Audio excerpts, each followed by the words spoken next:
आप सभी पर भगवान विष्णु की कृपा बनी रहे। आज के इस वीडियो में हम सुनेंगे गुरुवार व्रत कथा। तो आइए चलिए सुनते हैं गुरुवार व्रत कथा। प्राचीन समय की बात है। भारत में एक राजा राज्य करता था। वह बड़ा प्रतापी तथा दानी था। वह नित्य प्रति भक्ति दर्शन के लिए मंदिर जाता था, परंतु यह सब बातें उसकी रानी को अच्छी नहीं लगती। वह ना तो व्रत करती और ना किसी को एक भी पैसा दान में देती। वह राजा से राजा को मना किया करती थी ऐसे करने को। एक दिन की बात है, राजा शिकार खेलने के लिए वन को चले गए। घर पर रानी और दासी थी। उस समय गुरु बृहस्पति भगवान साधु का रूप धारण कर राजा के दरवाजे पर भिक्षा मांगने आए। रानी से भिक्षा मांगी तो वह कहने लगी, हे साधु महाराज, मैं इस दान और पुण्य से तंग आ गई हूँ। इस कार्य के लिए तो मेरे पतिदेव भी बहुत हैं। अब आप ऐसा कृपा करें कि सारा धन नष्ट हो जाए तथा मैं आराम से रह सकूं। साधु रूपी बृहस्पति देव ने कहा, हे देवी, तुम बड़ी विचित्र हो। संतान और धन तो पापे भी संतान और धन की इच्छा करता है। अगर तुम्हारे पास अधिक धन है तो तुम भूखे मनुष्य को भोजन कराओ, प्यासे को पानी पिलाओ एवं कुआं, तालाब, बाग बगीचे का निर्माण कराओ। साथ ही निर्धन की कुंवारी कन्या का विवाह कराओ।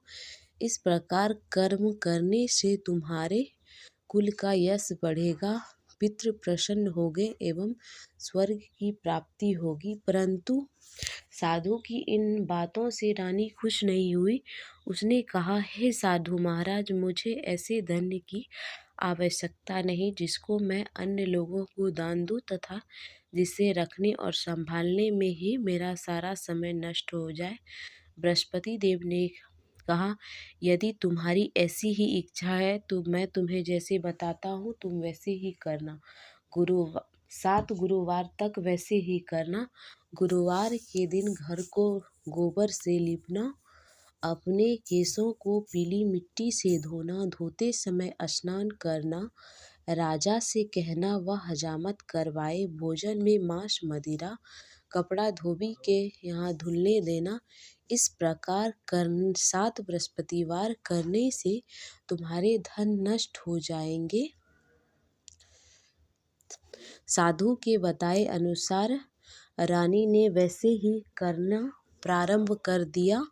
केवल 3 गुरुवार ही बीते कि उसकी सारी धन संपत्तियां नष्ट हो गई। अब तो परिवार दोनों समय भोजन के लिए तरसने लगे एवं सांसारिक दुखी रहने लगे।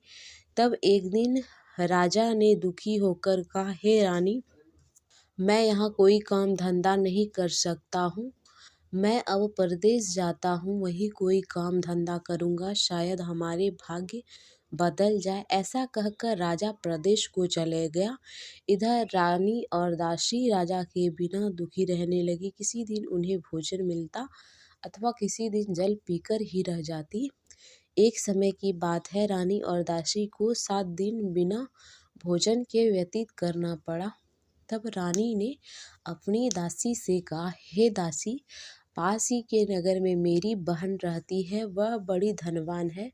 तो उसके पास जा और वहाँ से 5 सेर बेझर मांग कर ले आ, जिससे हमारे कुछ समय सुखपूर्व व्यतीत हो जाएगा। यह सुन रानी की बात सुन दासी रानी की बहन के घर गई।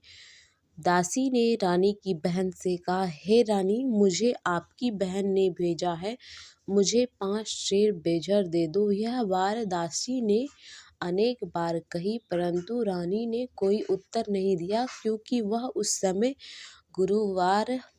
दिन गुरुवार था। वह गुरुवार की कथा सुन रही थी।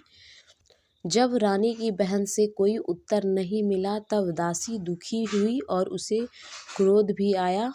वह वहाँ से वापस आई और अपने रानी से कहने लगी, हे रानी, आपकी बहन बड़ी ही धनी स्त्री है। वह छोटे लोगों से बात भी नहीं करती है।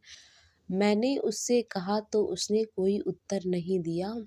तब रानी ने कहा, हे दासी, इसमें उसका कोई दोष नहीं। जब बुरे दिन आते हैं तब कोई सहारा नहीं देता है। अच्छे बुरे का पता तो विपत्ति में ही लगता है। जो ईश्वर की इच्छा होगी वही होगा। यह सब हमारे भाग्य का दोष है।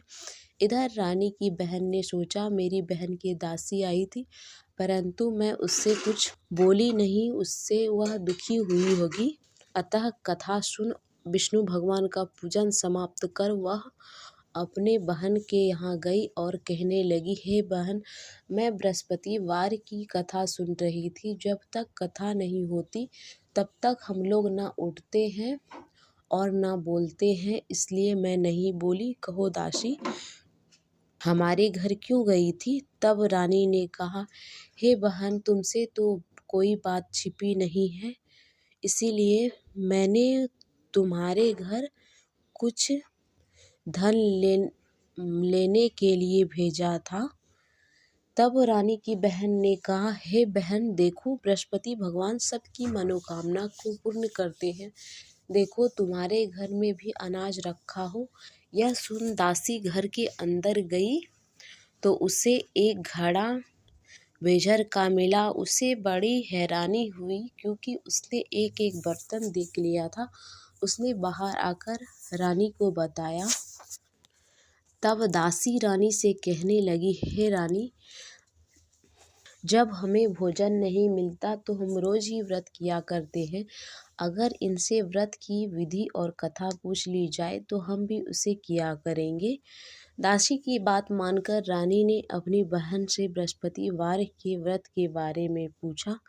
उसकी बहन ने बताया, हे रानी बहन, बृहस्पतिवार को सूर्योदय से पूर्व उठकर स्नान आदि करके पूजा करना चाहिए, लेकिन उस दिन सिर नहीं धोना चाहिए।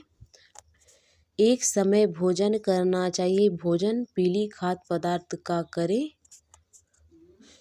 चने की दाल और मुनके से विष्णु भगवान के केले की जड़ में पूजन करें तथा दीप जलाएं। इस प्रकार करने से गुरु भगवान प्रसन्न होते हैं एवं अन्न पुत्र धन देते हैं। यह बात बताकर रानी की बहन अपने घर चली गई।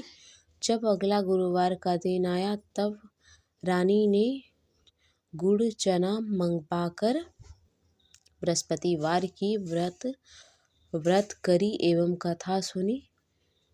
उसी दिन से उसके सारे कष्ट दूर हो गए। इस प्रकार जो भी मनुष्य गुरुवार का व्रत करता है उसकी सारी मनोकामना भगवान विष्णु पूरा करते हैं एवं स्वर्ग की प्राप्ति होती है। इस प्रकार जो भी मनुष्य गुरुवार व्रत कथा सुनता है उसकी सारी मनोकामना पूर्ण होती है।